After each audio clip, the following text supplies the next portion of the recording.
8h17, le petit déjeuner politique ce matin, c'est Alexis Corbière, député de la France Insoumise de Seine-Saint-Denis, porte-parole de Jean-Luc Mélenchon. Bonjour Alexis Corbière. Bonjour. On va parler de Jean-Luc Mélenchon dans un instant, justement. Un bon sujet. Oui, c'est un bon sujet. Hein, oui. Il y a quelques semaines, et encore plus avant même, lors de la crise du Covid, beaucoup prévoyaient un risque d'explosion sociale cet automne. Or, taux de chômage au plus bas depuis 2008, peu de manifestants cette semaine, là, lors d'un appel à descendre dans la rue. Est-ce qu'Emmanuel Macron est en train de gagner son pari économique ? Déjà, pardon de vous corriger, Oui. Taux de chômage au plus bas. Depuis 2008. C'est fabuleux. Il y a plus de chômeurs qu'auparavant. Ouais. Vous savez, c'est le monde merveilleux aujourd'hui de la communication du gouvernement. Il y a plus de chômeurs dans les catégories A, B, C, mais on nous dit que le taux de chômage baisse. Merveilleux. C'est du maquillage, quoi. C'est ce que vous voulez dire. C'est-à-dire que formellement, il y a aujourd'hui plus de gens, hélas, qui sont chômeurs qu'auparavant. Ouais. Deuxièmement, ce qui est étonnant, c'est que vous avez vu, il y a beaucoup de secteurs où on cherche à recruter et on ne trouve pas de. Mais il reste encore aujourd'hui. Il reste encore aujourd'hui, contrairement là encore à ce qu'on veut faire croire, beaucoup plus. Je crois que c'est 240 chômeurs pour un emploi ou des chiffres qui sont 24 emplois. Je rajoute un zéro. 24 chômeurs pour un emploi, pardon. Ce que je veux dire, c'est que la situation. 24 chômeurs pour un emploi. Le chiffre, corrigez-le, pardon, ceux qui m'écoutent, mais de toute manière, le nombre de demandeurs d'emploi par rapport aux emplois disponibles est significativement plus élevé. Ce que je veux dire par là, c'est qu'il faut s'interroger par la suite pour quelle raison il y a des emplois non pourvus. Il faut voir dans quel secteur, il faut voir aussi comment ils sont rémunérés, quels sont les. La difficulté aujourd'hui, c'est que vous avez des gens, effectivement, qui peut-être par moment disparaissent des statistiques de Pôle emploi, mais qui sont encore dans des situations de travaux extrêmement précaires, pour des femmes qui ont, c'est souvent les femmes qui sont victimes de ça, dans des situations de temps partiel, extrêmement compliqué, le temps de transport pour se rendre, etc. Donc c'est pas simple pour des gens parfois d'accepter un emploi, parce qu'en vérité, vu de loin, on va dire vous refusez cet emploi, mais quasiment le fait d'y aller, le payer les transports, les conditions de rémunération, le prix que ça vous coûte pour faire garder votre enfant, fait qu'à l'arrivée, ça n'est pas, je veux dire, c'est quelque chose qui ne crée pas les conditions d'une intégration par rapport à l'emploi. Oui. Bon, nous on a des solutions. La garantie d'emploi que nous proposerions pourrait créer 2,8 millions d'emplois si on avait un dispositif public qui accompagnait le fait que les aides aujourd'hui qui sont apportées pourraient permettre de créer 2,8 millions d'emplois. Puisqu'on parle de ça, je profite au passage pour dénoncer la scandaleuse réforme de l'assurance chômage qui est effective depuis, on est aujourd'hui le 7 ou le 8, depuis 8 jours, et qui fait en sorte qu'aujourd'hui 1,15 million de chômeurs qui touchaient une assurance chômage. Et je rappelle aussi au passage qu'un chômeur sur deux ne perçoit pas d'assurance chômage, n'est pas indemnisé. Et bien sur cette moitié qui percevait l'assurance chômage, 1,15 million vont voir leur indemnité baisser, de manière significative, jusqu'à 40% pour certains d'entre eux, et cela va faire des économies, je mets le mot entre guillemets, de 2,3 milliards. Donc ce gouvernement fait des économies sur le dos des chômeurs, ce que je trouve scandaleux, alors que les profits s'accumulent à une minorité, ce que je trouve regrettable, donc il faut partager. Oui, bon, mais quand même, pourquoi il n'y a pas eu de mobilisation cette semaine, puisqu'il y avait une première manifestation intersyndicale? Parce que je vais vous dire, qu'est-ce que ça veut dire? Je vais vous dire une loi, c'est qu'il ne suffit pas que les gens soient dans la galère pour qu'ils se mobilisent, c'est parfois même l'inverse. Plus les gens sont dans la difficulté, plus effectivement après le quotidien étant rude, c'est pas facile pour perdre une journée de salaire. Par exemple, l'autre jour, la journée d'action syndicale que je salue, à laquelle j'ai participé, moi je peux comprendre qu'un salarié aujourd'hui se dit, mais franchement, me mettre en grève, effectivement, sur le fond je suis pas en désaccord, mais je vais perdre une journée de salaire, à quoi ça sert? J'ai le sentiment que,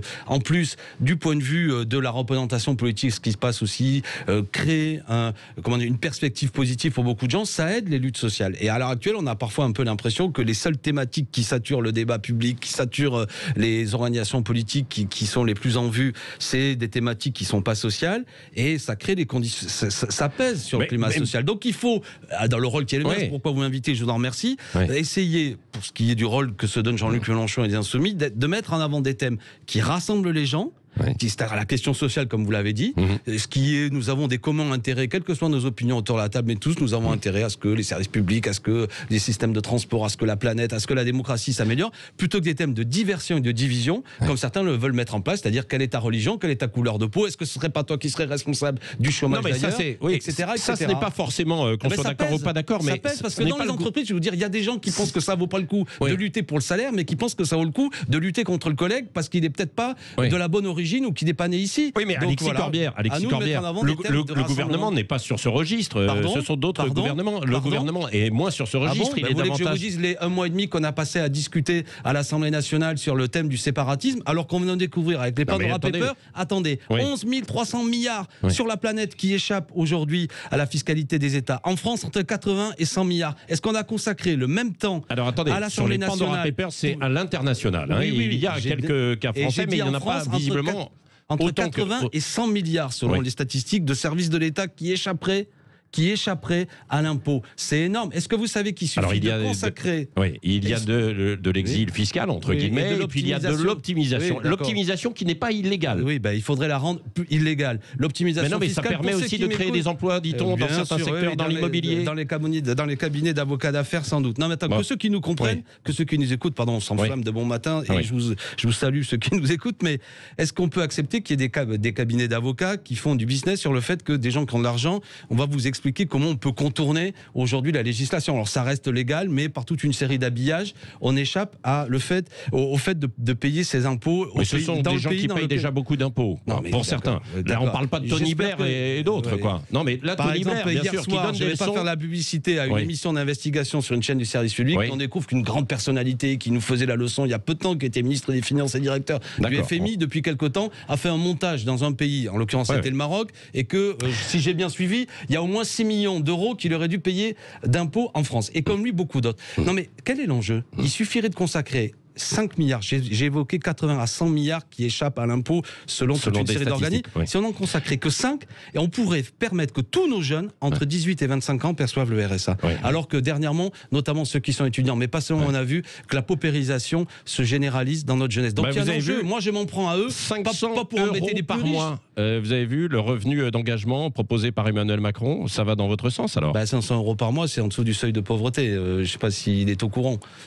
Bon. D'accord. Donc, Alexis, j'espère parce qu'il veut proposer la pauvreté pour la jeunesse. Non, mais surtout, ce que je trouve regrettable, c'est que, puisque c'est le moment de faire un bilan du gouvernement Macron, en 2017, quand il est arrivé, il y avait à peu près 9 millions de gens qui vivaient sous le seuil de pauvreté. Aujourd'hui, selon les chiffres dont nous disposons, ils sont au moins 11 millions à être sous le seuil de pauvreté. Et à l'inverse, les gens les plus fortunés de ce pays ont vu leur fortune quasiment doubler. Donc j'aimerais que, dans la perspective qui vient, le grand débat qui s'ouvre devant nous, on ait ça en tête. Et moi, je suis de la vieille école. Je suis un partageux. J'en veux pas aux plus riches. Bien sûr, ceux qui sont souvent les plus fortunés sont méritants sur plein d'aspects. Et puis ils créent des emplois, quoi. Ils créent des emplois, mais quand il y a une accumulation de richesse d'un côté et la pauvreté de l'autre, moi je ne vis pas bien comme vous, je vous connais Patrick Roger, je ne vis pas bien quand il y a de la misère parce que ça disloque l'ensemble de la société, ça la fracture. Alexis Corbière, on avance. 2 questions tout autant au professeur d'histoire que vous êtes qu'au politique. L'hommage à Samuel Paty et juste avant aussi le secret de la confession.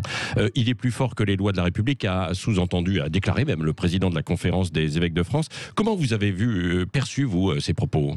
D'abord, saluer la commission dite Sauvé qui a été mise en place. C'est assez... J'invite chacun, quelles que soient vos convictions spirituelles, à voir ce travail incroyable, le courage que ça a nécessité pour beaucoup de gens de témoigner de ces victimes. 330 000 personnes en quelques décennies, c'est terrible. Et parmi les préconisations de la commission Sauvé, il y a le fait que, notamment, il fallait revenir sur le secret de la confession, parce qu'il faut libérer la parole. Parce que ce qu'il y a de plus terrible dans le secret de la confession, et je comprends, j'essaie de dire ça avec délicatesse, parce que quand on se confie à un ministre du culte, à un prêtre, il va comme un médecin ou un avocat, là, un peu, en l'occurrence, c'est un système quasiment d'omerta et de protection d'une institution qui a eu des conséquences terribles. Donc la commission Sauvé, qui franchement n'est pas hostile à l'Église catholique, c'est même d'ailleurs à saluer d'un certain point de vue qu'il y a le courage, y compris de l'institution, qui a donné les moyens, l'institution catholique à travailler là-dessus. Elle dit il faut là-dessus réfléchir à ce que le secret de la confession ne doit pas servir à cacher des crimes. Et c'est une grande maladresse, pour pas dire plus, c'est même inacceptable. Et s'il avait en face de moi le président de la conférence des évêques, je lui dirais avec respect mais avec fermeté, non monsieur, vous n'avez pas le droit de considérer, à contrario des préconisations, qu'il faut quand même préserver dans le cas présent. Même si les textes reconnaissent un certain secret professionnel. notamment des prêtres. Les textes le disent, mais après il y a des cas où il faut crime, c'est-à-dire que vous êtes au courant du fait qu'un enfant est victime de viol et de violences sexuelles de la part d'adultes et en l'occurrence de gens à qui on a confié une mission dite charismatique. C'est ça qui est passionnant. Moi j'ai regardé la commission Sauvé et elle dit cette phrase fabuleuse, elle dit en même temps le charisme doit être précédé de charité. Je reprends les mots de la commission Sauvé, j'ai trouvé ça très beau. Quand vous avez des gens qu'on appelle mon père, qui sont des prêtres en lesquels on a confiance et qui abusent de cette confiance pour faire des crimes, je crois qu'il faut à ce moment-là dire non, le secret de la confession ne doit pas avoir lieu. Et je profite aussi au passage qu'il y a eu une passion aussi à l'occasion du débat que j'évoquais tout à l'heure sur le séparatisme, où on disait quoi, certains sondages nous disaient que des gens de confession musulmane considéraient que les lois dogmatiques étaient au-dessus de la loi de la République. Et on avait considéré, on avait été choqués, il y a de quoi être choqué, mais on avait montré l'islam, il y a un problème. Je dis, dans l'ensemble des confessions et des grandes convictions spirituelles, évidemment, les hommes de foi nous disent souvent... Donc il faut régler ça aussi avec l'islam. Non, là, c'est pas... il faut... les lois de la République doivent s'appliquer partout. Et tous les grands dogmes et toutes les grandes convictions spirituelles ont le même rapport à la loi. On considère souvent que leurs convictions sont au-dessus de la loi, ce que je ne partage pas. À propos de séparatisme, et Samuel Paty, puisque c'était aussi à la suite de ça, notamment près d'un an après son assassinat, un hommage sera rendu la semaine prochaine dans tous les établissements scolaires, ce qu'a annoncé Jean-Michel Blanquer. Il y aura 1 heure de cours dont le contenu sera laissé libre. Vous, en tant que professeur, qu'est-ce que vous proposeriez à vos élèves ? Il faut débattre là-dessus. C'est important qu'il y ait du temps.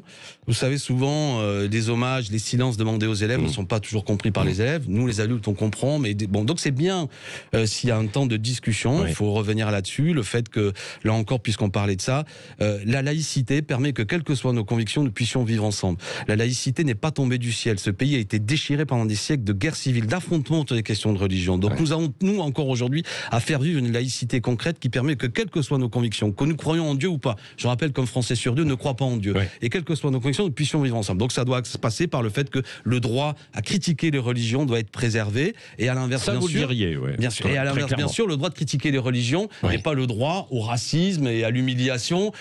Donc il faut trouver cet équilibre subtil et à travers des textes qui ont adapté pédagogiquement à l'âge des élèves, d'essayer de débattre de ça. L'horreur et le crime qu'a subi Samuel Paty, d'autres questions internationales. Si on peut avoir un moment de réflexion aux élèves positif, pas un truc où c'est la posture, on oblige tout le monde à regarder Charlie Hebdo, je sais pas quoi, j'ai trouvé ça un peu formel, mais d'une discussion qui permet à chacun de faire évoluer et d'aller vers une société plus républicaine, plus fraternelle, tant mieux. C'est un exercice difficile. Alexis Corbière, la présidentielle, plus de 60% des Français pensent qu'aucun des candidats de gauche n'est en mesure de gouverner le pays et d'arriver au second tour.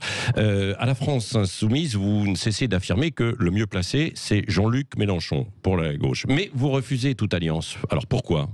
Pourquoi on refuserait toute alliance ? Je ne sais pas d'où vous tenez ça. Je suis favorable. Vous savez, on a proposé plusieurs fois plusieurs formules. Ça s'appelait actuellement c'est l'Union populaire. On a souvent interpellé l'ensemble des organisations pour dire avançons ensemble sur des objectifs communs. Depuis 2017, il y avait beaucoup de sujets, le rejet du prolongement de l'âge de la retraite, la réforme de l'assurance chômage, etc. Donc il pourrait y avoir une alliance. Nous, on avance sur un programme. C'est ce que nous avons dit sur nombre de questions. On s'aperçoit, en plus, on a fait faire ça par Harris Interactive, un institut de sondage, que les thématiques que nous portons, elles sont majoritaires dans le pays. Donc, regroupons-nous là-dessus. Moi, je pense qu'actuellement, pour répondre à votre question... Oui, mais Jean-Luc Mélenchon a dit que les socialistes pouvaient aller se faire voir. C'est ce qu'il a dit cette semaine. Ce qu'il a dit à l'occasion d'une conférence qui avait lieu, me semble-t-il, à Sciences Po, c'est que la seule réponse qu'ont apporté le Parti Socialiste à ce que je viens de décrire, ça a été, c'est derrière nous le Parti Socialiste ou pas. Et Jean-Luc a terminé avec la verve qui est la sienne, le propos en disant si c'est ça, allez vous faire voir. Si le PS considère encore que nous sommes comme il y a 10 ou 20 ans auparavant, qu'ils sont les chefs de tout, que toute union doit avoir lieu derrière eux, parce que Sa Majesté le Parti Socialiste est par définition le seul parti de gouvernement et que nous, pauvres manants de la France insoumise, ne sommes pas des partis de gouvernement, comme je l'ai entendu dire de la part de M. Faure encore récemment ou même de Mme Hidalgo, ils se trompent. Parce que ce qui s'est passé en 2017 est un séisme qui n'a pas fini encore de se faire entendre. La vieille classe politique s'est effondrée. Les partis de droite traditionnels sont effondrés. La gauche traditionnelle s'est effondrée. Et dans ce champ de ruines, des choses nouvelles sont apparues. Le parti de M. Macron, mais aussi la France insoumise. Et ça reste dans une grande turbulence. Et puis à droite, Zemmour, Marine Le Pen. Voilà, exactement. Et ce que fait M. Zemmour, je ne veux pas toujours en revenir à lui, mais c'est plutôt le fait qu'il y a même une partie du Rassemblement national qui est en train de partir vers autre chose, qui se cherche autre chose. Une partie peut-être de ce qui était l'électorat de M. Fillon cherche autre chose. Tout ça, ce que je veux dire, c'est qu'on est encore dans cette grande mer déchaînée. Vous dites, moi surtout ce que je vois dans les statistiques, c'est qu'un Français sur 2 pour l'instant l'instant, n'a pas d'opinion sur l'élection qui vient, mais, et c'est à ceux qui nous écoutent que j'envoie ce message, chers amis, il nous faut des réponses à des questions fondamentales. J'en ai pointé certaines. La question sociale, la crise écologique, vous avez entendu parler du rapport du GIEC, si on continue comme ça, c'est la planète elle-même qui est en cause. Et enfin, la question démocratique. Je ne perds pas de vue qu'à l'occasion des dernières élections, 70% des Français ne sont pas allés voter. Notre pays est blessé démocratiquement. Il faut donc de nouvelles institutions, renouer le lien entre le peuple et ceux qui le représentent. Et si la gauche va être au second tour, il faut se ranger derrière Jean-Luc Mélenchon, alors, s'il est le mieux placé. Se ranger, c'est un vocabulaire soit scolaire, soit quasi militaire. Il faut convaincre. Par contre, je dis, il y a des choses, parce que c'est sur le fond qu'on va convaincre. Il faut convaincre les abstentionnistes. Il y a des divisions qui sont peut-être artificielles, je l'ai dit. Il y a certains amis, mes amis du Parti communiste, avec lesquels nous avons déjà mené 2 campagnes. Ce que dit M. Montebourg, qui dit des choses dans lesquelles je pense que nous pourrions nous regrouper, parce que cette division actuellement artificielle ne sert à rien. Si des gens pouvaient faire ça, ce serait pas mal. Ceci dit, avançons d'abord. Là j'ai cité des noms de partis politiques et je les respecte. Ce qui m'intéresse, parce que j'ai analysé la situation, c'est les gens qui s'abstiennent. Allez, et eux, il faut les convaincre. 30 secondes, dernière question. Pardon. On a un peu débordé, Alexis Corbière. S'il y a un Macron-Zemmour au second tour comme le donne Harris, vous voteriez pour qui ?